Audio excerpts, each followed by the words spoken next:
The simplest examples of the value of quiet are activities associated with thinking, such as clarity, creativity, focus, and peace of mind.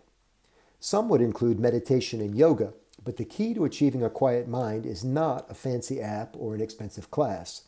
It's more about having the discipline to make time for uncluttered introspection. Even conversation benefits from quiet.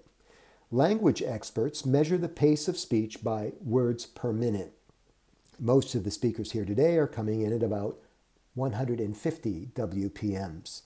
The excited ones might register 180 or 190. In linguistic terms, this is the speed of sound. But the value of quiet is harder to measure. There is no speed of silence.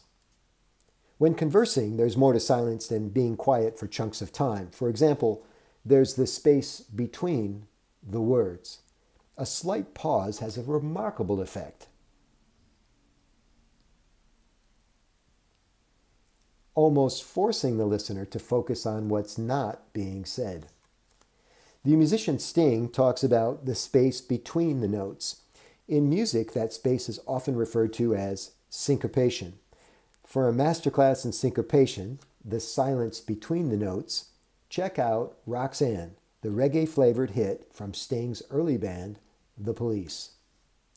When communicating to groups or presenting, you can use the quiet spaces to keep your audiences engaged. Fire hosing your audience with data and bullet points is more effective when you turn the hose off once in a while. Here's a counterintuitive way to use silence to improve your presentations. Use a technique I call the reverse presentation to listen to the audience while you are speaking. Do this by allowing others to actively participate in your presentation. Now, you never know what people are going to say, so stay alert. The reverse presentation is unique and effective. A friend of mine in Michigan ran for Congress. She's a nice person and a better than average communicator, but she was having trouble connecting with her constituents. I helped her discover that people wanted to hear from her when she was on stage at the microphone, but they wanted her to be quiet and listen when they were talking to her.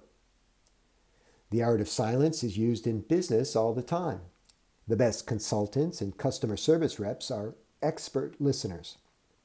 Want to sell more? Talk less. Selling is a lot like fishing. You've got to keep quiet to catch the big ones. Persuasion experts say that there's a winning listen-to-speak ratio for sales presentations. It's situational, of course, but if you think of your presentation in 3 parts, the beginning, the middle, and the end, you want to talk about 20% of the time in the beginning, 70% in the middle when you are explaining your value proposition and answering questions, and 20% of the time when closing. Yeah, I know those numbers add up to more than 100, but that's because your sales presentation always runs long, doesn't it? Aristotle said that nature abhors a vacuum. In other words, any absence of an expected vocal will soon be filled by someone else. Use a technique called the stall to instigate silence and compel others to engage with you. Would you like to see a demo? Okay, great. We'll use this bottle of water. I'm going to ask you a question and then be quiet to create the vacuum. Watch what happens. Are you enjoying my presentation so far?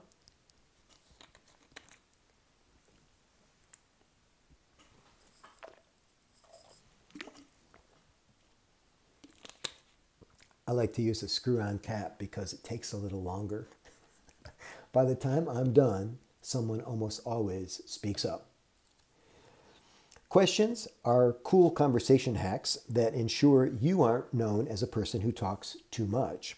There are 2 types of questions. When trying to leverage silence, avoid binary questions that only offer 2 options, such as yes or no, red or white, Tuesday or Wednesday. Instead, focus on non-binary or open questions that can only be answered through engagement.